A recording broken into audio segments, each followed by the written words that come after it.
What's up, YouTube world? It's your boy J Dub, the #1 comment on YouTube, and I'm back with another review. Today I'm going to be doing Ready to Love, and this is second shot of love episode. And first, I want to again just thank all my subscribers and people who've been hanging in there with me. I've been, trying to get my reviews out. Like I said, I've been swamped with work. I'm gonna keep doing my best to get them out to you because I enjoy putting this content out. And as the #1 commenter, love for y'all to get down those comments because to me, that's the best part of the channel. And for those who are new to my channel, I do reviews. I would say reviews of reality shows, and I don't go over every single detail, but just try to cover enough so we can get a conversation or kind of paint a picture without you watching it, or if you're familiar with what you've seen. So let's go ahead and get into the reviews. So we start out with Tommy. He's in the men's lounge, and he still think he's on Arsenio Hall. He coming in, hey, all that growling and barking, and I don't know. It's still like crazy, like Tommy still living in the 90s and the 2000s. So Tommy lets the men know that they're actually halfway through the process, and he's like, give it up for yourselves. And how Tommy needs that affirmation. And I thought he was gonna say, give it up for me, but he didn't. And I was just wondering, like, it seemed like we'll be on the fifth, sixth show, and now we're like already halfway through the process, and I'm like shocked, because the people aren't able to connect. We haven't seen like true connections going on. We might have seen a kidnapping with Camille and Cornelius, but other than that, it's like they're gone so fast before they even do anything. And Tommy's assignment for the guys, he wants them to, he knows that most of the men have a certain interest in a lady, or what he calls their MVP. So he wants them to try to date a woman that is not that, maybe some woman that they overlook, so they won't miss out and be sure that within this process, that's the right woman for them. So the first date we see Zadia. She's at the nail salon. She's getting a pedicure, and she's waiting for a date with Walter. He's going to join her. And in Zadia's confessional, she said that Walter's that kind of smooth talking, handsome guy that like she has to tread lightly with. So I'm taking that as like she might get caught up in the looks or his smooth talking, and it might be something light and casual instead of something more so ready to love. And Zadia, she asked Walter like what sparks his interest like within a relationship, and Walter says family, and Walter says he likes family traditions, and Zadia says she can really appreciate that because that's really important to her because that's the makeup of her family as well. And so like by my perception of what I've been watching, we see like Walter is like the new Joel. Like every scene, or if he's talking to somebody, he has to tell you about his passing of his wife of 20 years ago. I'm getting kind of sick of hearing that. Like that's his lean on, like he leaning in for sympathy, and we would just want him to connect. Not to saying that it didn't affect him, but I don't want to hear it no more. So. And Walter also let Zadia know that he's been raised by only women in his home, and she wanted to know like how would that translate within a relationship. And I thought that was a great question, but really I don't expect anybody to answer that in a negative manner because let's just say he was lacking a male role model. So apparently that would show up in the way in how he deals with things or his makeup. But Walter says, it's been great, and more so like he's more compassionate towards women and of that sort about being raised by women. But Zadia is kind of, when she hears that, she's kind of conflicted because she says like sometimes when men are raised by their mothers or mama's boys or praise their mother, they still dog out women, and she's like, how could that be? And I guess as answering from a male's perspective is different when someone is praising or worshiping or they're into their mom, but you're not their mom, so they don't see you in that light or respect you in that manner. So I can really see that. So to me, Zadiel and Walter, they're not really a good match. It's more so like they are very comfortable with each other and talking and flirting and joking. But to me, they can do that well with everyone, and it makes it look natural. It doesn't matter like who's in front of them. They just feed off each other vibe, or they know how to read the room, and it looks like there could possibly be a connection. But to me, I didn't see it, and I didn't get the vibe. So I guess for them that date worked out because Walter said, well, if we have that connection, we should do more.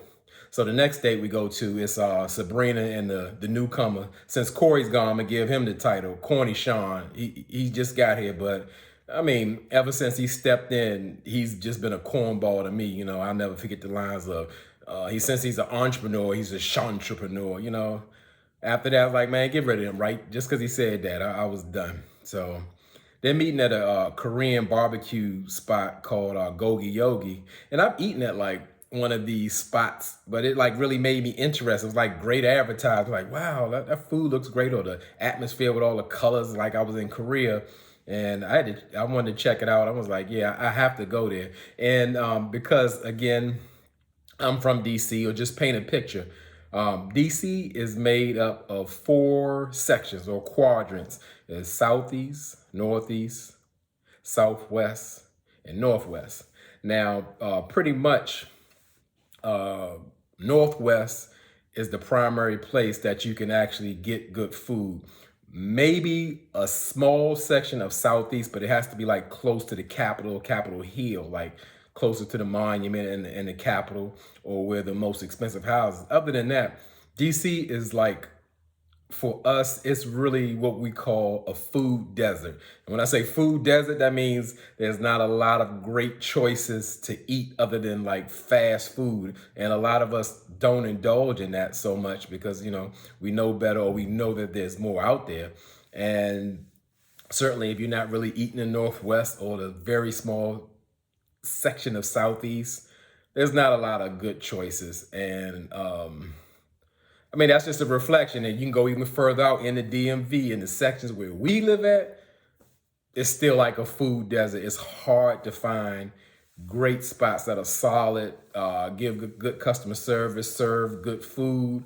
And that's about all I can say. And why it's problematic for me, because really I don't like going like into DC, like downtown and all that, because parking is horrible. And but I just wanted to paint a picture of how it is, because like when you see people eating and going out, it's only like in a limited like section or area of DC, because a lot of areas don't even have that nightlife and great food and all that. It's just like an illusion. So like as I said, that restaurant Gogi Yogi look good. I will take the trip downtown to check it out.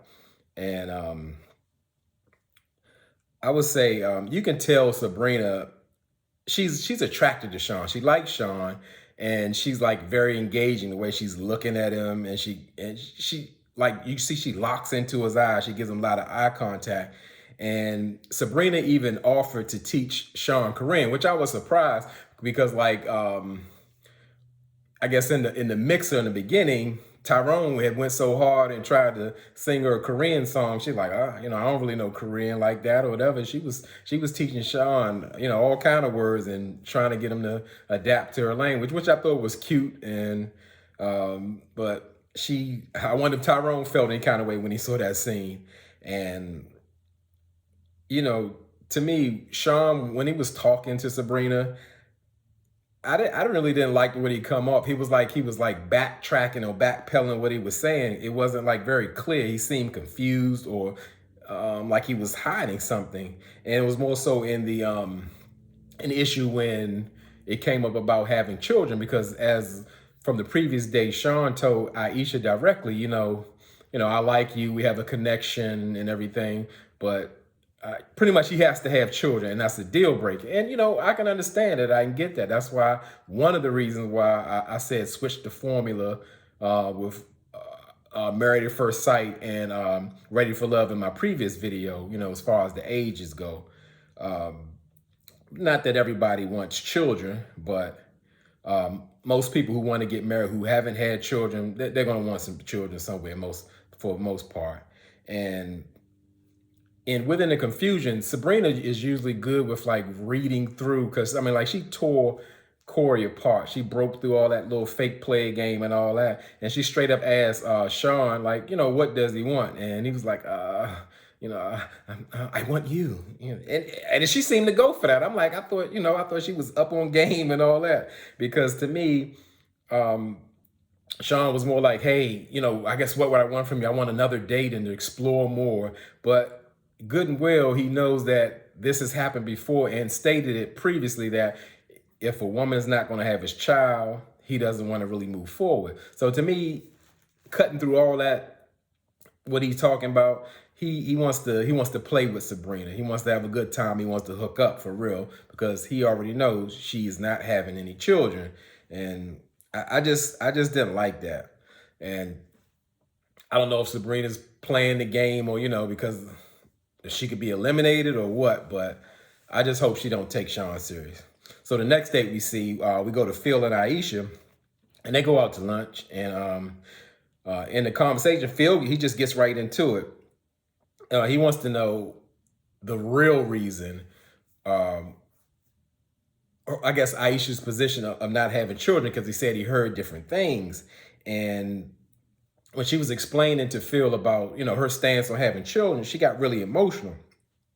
And Aisha says she's not open to having children because she doesn't carry it well. She almost lost her 2 children that are born, as well as she lost another baby. And that's really hard for her. And it feels like she would be presented like a failure to her husband if she doesn't, bring out a healthy baby. And I really felt that. And I'm sure any woman that has went through that could really relate to that, because it was like a real moment. And she was very vulnerable with him. And you could see that previously they've had some type of conversation where they really get into about, vulnerability and being transparent with each other. Because he was more like, Phil was like, this is me, you can talk to me. And she pretty much like broke down. And I really did like the way that Phil genuinely comfort her, just tell her everything is all right and don't be ashamed. And to me, this is probably the only couple I can say I saw, that word they throw around, connection. But I don't know, it's more so like they're connecting because of the type of people they are. More so they're connecting on like experiences and vulnerability. And, and that's something to build on. I don't know if it's the best thing to build on, but I see it could be something there. So to me, when Aisha was telling Phil, I guess the true meaning about why she couldn't have children, she grabbed his hands and told him like, hey, me saying I don't want to have children is just a mask to hide my pain and all the trauma I've had. And, I could see that therapy. She took his hands, looked into his eyes, and I was like, oh, she's done the work. And, Phil, he could really appreciate that. And I thought that was a very touching moment, because it was real. A lot of times it's a lot of games, a lot of sexual innuendos and all that. This was like, this was a real moment. So I appreciated it. So the next one we go to, the date we had Camille and Naeem, and they met up for lunch at the Point restaurant, which is another restaurant. This happens to be like in a section of Southwest by the water, which is a very nice place. And to me, it was like, Camille was there just for the free meal.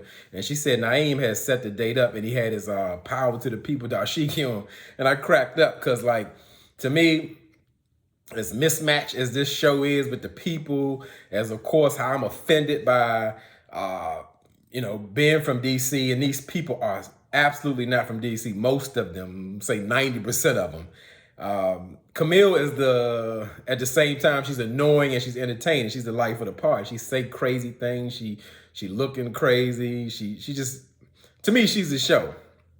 But you can instantly see that Camille and Naeem have zero connection. And oddly enough, Camille kind of still went through the motions of asking Naeem like personal questions, and she even had Naeem feed her oysters, and he was just like, he called out like, "Hey, you ain't got to open your mouth all that big for, just for a little oyster or whatever."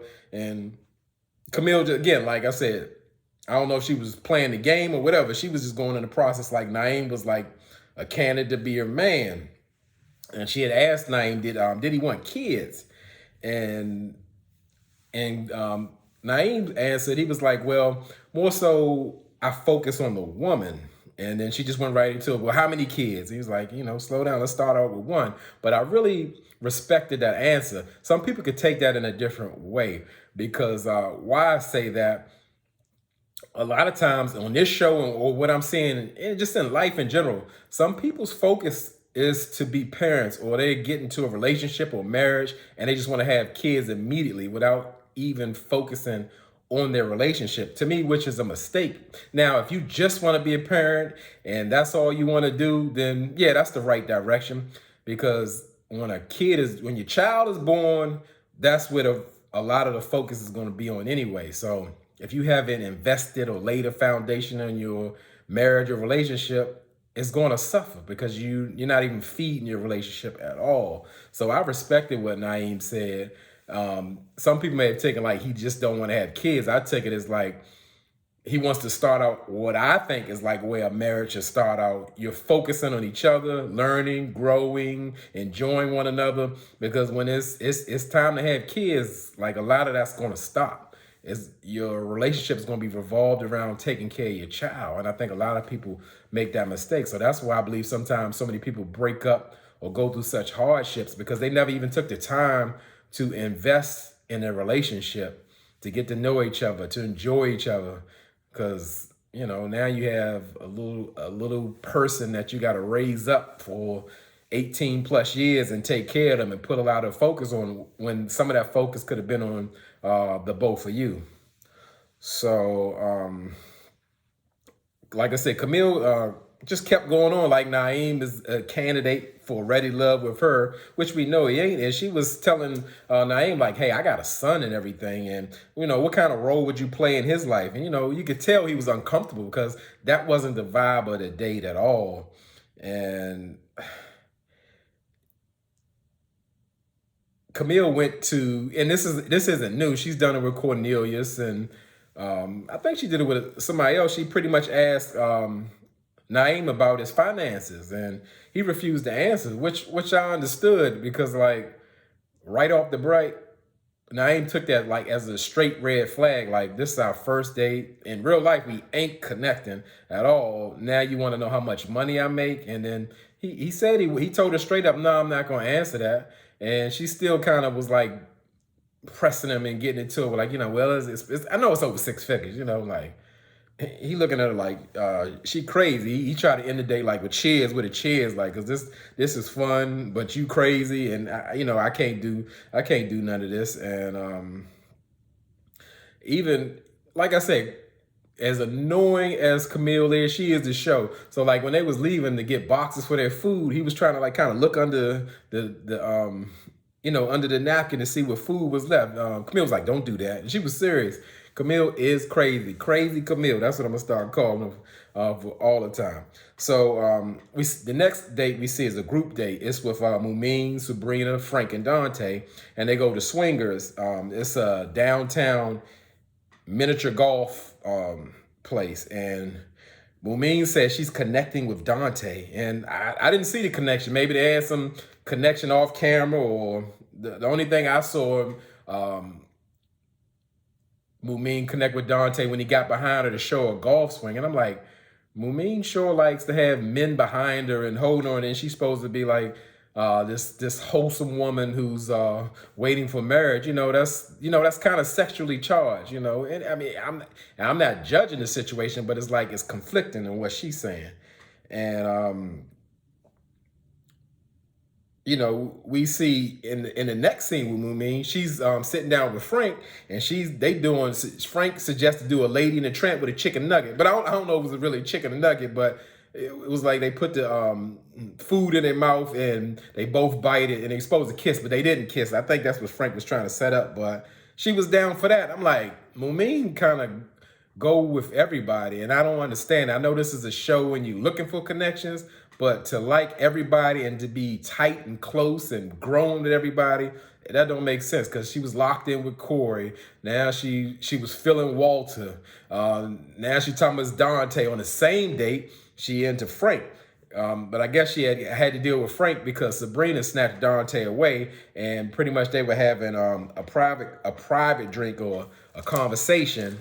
And of course, in that conversation, the children come up, and Sabrina lets Dante know, like, hey, I have one child from a relationship and the father's not involved at all. So I don't really want to be bringing men in and out of her life to kind of show her that's how you handle love. And, Dante was like, yeah, great. Because he don't care what nobody say. He want to slide that in and say, hey, I got 3 children by 3 different mothers. And Sabrina seemed to be understanding. And I'm not a woman, but I don't understand how that dynamic works. So that, like, you have 3 different children, 3 different women you're dealing with, and they don't live in the area. So you have time to date, find love, and whatever else, and still be able to take care or interact with your children. I seem like if a person is really doing that, to me, that would be spread too thin to even be in a relationship, or it has to be such a dynamic where your partner has to be such an understanding person. I don't see it. And then financially, if you're taking care of your money is going through 3 different households to take care of 3 different children, and plus you got to still spend time while being in a different state. Um, that doesn't sound too good to me, but I guess to pacify the situation, Dante tells Sabrina, like, hey, I have good relationships with the mothers for the most part. Like, that's saying really something. You don't control that, but okay. Anyway, so we go to Frank and Mumin, and they continue. They're talking in the conversation after the Lady and the Tramp thing. Frank was trying to do the little romantic thing, and the topic of sex comes up, and Mumin says like she's holding off on sex to kind of get to know a person and not put that in the forefront. So Frank is indirectly asking Mumin, is she a virgin? And it came off to me like kind of creepy way. So he's like, you've been there. You felt the embrace. You felt the comfort. Like, all right, Frank, cool down. I mean, first you trying to find out if she's actually a virgin, then you got to go descriptive. The lady telling she kind of backing off sex. He trying to like go in it. You can see him. You felt the embrace, the comfort. I'm like, come on, Frank. But Frank explains, well, that makes sense. After he said that comment, he said, hey, I'm a hypersexual person. So that's the exact opposite of what you're doing. And in his confessional, he says, possibly he could overlook Mumin holding out. And I'm like, Frank, you lying. You just told her you hypersexual. Pretty much bottom line, you got to have it. You're going to have sex. If it ain't her, it's going to be somebody else. And that would probably be easy to do if he wants to wait for Mumin or wait to conquer her. He can still be having sex with somebody else. But I don't buy that 1 second that's even real. But anyway, there's a lot of game running. So like in real life. So the next date is Sean and Tasia, and they go out on a lunch date.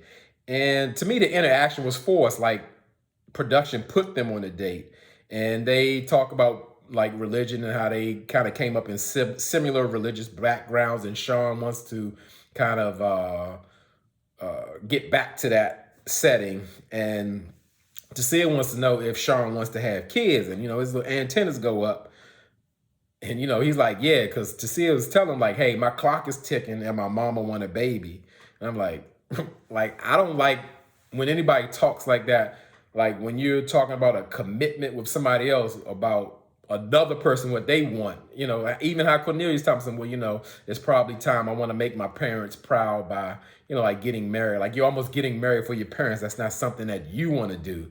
So Tasia wants a baby for her clock and her mom, and Sean just mentioned like, hey, I definitely want some kids, and I still have the energy. And Tasia was like, oh, so it still works. He's like, oh, no, I ain't talking about that. I'm just talking about like the energy to, I guess, work around kids or be patient or deal with them. And I thought that was funny because Sean, he's claiming the old man. So I just like I said, I didn't see the energy for them. I didn't see like the connection. And to me, it probably could work because they, as far as that, they're focusing on the same thing. Because what something that Tasia told me that was very telling. She's like, all I ever wanted to be is a mother. She didn't say all I ever wanted to be was a wife. She wants to have children. So I guess she wants to have children in the proper structure setting. And as I said, just to have getting married, just to have kids, it's going to be problematic later on because you still got that person that has needs and looking for a connection with you, and but you're just focused on the kid and just being a parent. That's going to be a problem. But totally, they're not compatible. But I sure hope they don't try to sit and have a baby. So we go to the next date with Courtney and Cornelius, and they go to this rum spot. And you know, I'm a person who's very detailed, and things bother me when I see them, and I have to speak on. That's the motto of this channel: say what you say. And immediately, I just keep seeing Courtney like digging in her head, like itching or scratching. I don't know what's going on. She nervous, she drunk, or whatever, and then she's all like pulling at it, and I don't know what's going on. That irritates my soul. You know, I say that sometimes because some things just bother me so much. I would be wondering like, why is she digging her head so much? And she's really giving me those like them Sideshow Bob vibes. And for those of you who don't know who Sideshow Bob, that's a character off The Simpsons. Here you go. We get that's who Courtney remind me of. But you know, I'm a fan of natural hair and all that, but I don't know what's going on with it. It just bothered me. It's just like she looks bothered by her hair. So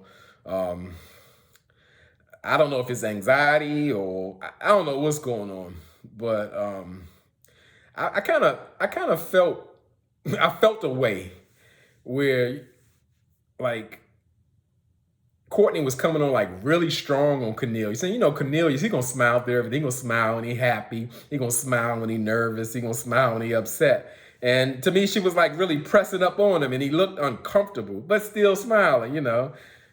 And he's not gonna really say how he feel. Cornelius has a lot of boundaries in his confessional, but not in real life. So, you know, the topic comes on about sex, and Cornelius says, you know, hey, I'm still, you know, I'm waiting for marriage, and I think it's better to wait. And he says to him in his confessional, of course, that it's a red flag that Courtney wants to have sex before marriage. And I'm like, where you think you at? Cornelius need to go on Christian Mingle or something. It's okay to have standards, but to say that someone wants to have sex in a relationship before marriage, you know, it's like it's unrealistic. And something's going on with Cornelius. I mean, even going back to the gentleman's lounge, and when Tommy mentioned that, you know, Cornelius was wearing that orange, and Cornelius like about that orange, I'm thinking like, ladies, if your husband do that, when somebody say anything to him, that ain't the husband for you. I'm just telling you. So Cornelius is hiding something. And Courtney is everything she said. She's a Leo. She's a lion, and she's hunting. And Cornelius definitely look like prey. She gives you that energy, that like a creepy dude vibe, like just being too touchy-feely. And she like got her hand in the middle of Cornelius' thigh, and he's just looking, you know, just like she want to touch something and all that. It's too much. And I think just Cornelius just wanted to survive that date and get out of there. So right here now, I'm gonna stop and do a part 2. So after this video, check out part 2 from the #1 commenter, J-Dub.